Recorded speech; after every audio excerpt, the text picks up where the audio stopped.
Today, I'm going to be reviewing HUGEME's squeaky dog toy with my dog Roomba. I'd like to thank them for sending this to me to review. Look, she already wants it. Oh, she's going to love it. Look at this.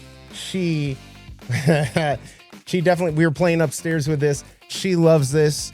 I mean, she loves squeaky toys, but what I really like, if you can hear, not only is it squeaky, it also has that crinkly. So now this is like double good. She's gonna try to kill.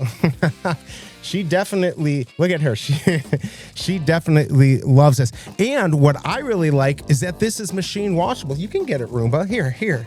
Not a lot of room. I figured I'd try to record like this. Here, look right here. Here. You want this?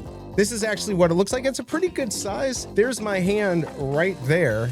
But she, oh my God, she just loves this. It comes in a bunch of different colors, and this does really well on Amazon. It gets 4.5 stars, over 300 reviews. And look at this, last month, 3,000 plus of these were sold. You can already tell that she loves it, and it looks like people on Amazon are loving it. So if you're looking for a fun plushy toy that is machine washable, she just wants to run away with it, this is the way to go. I hope this review helps, and I'll see you next time.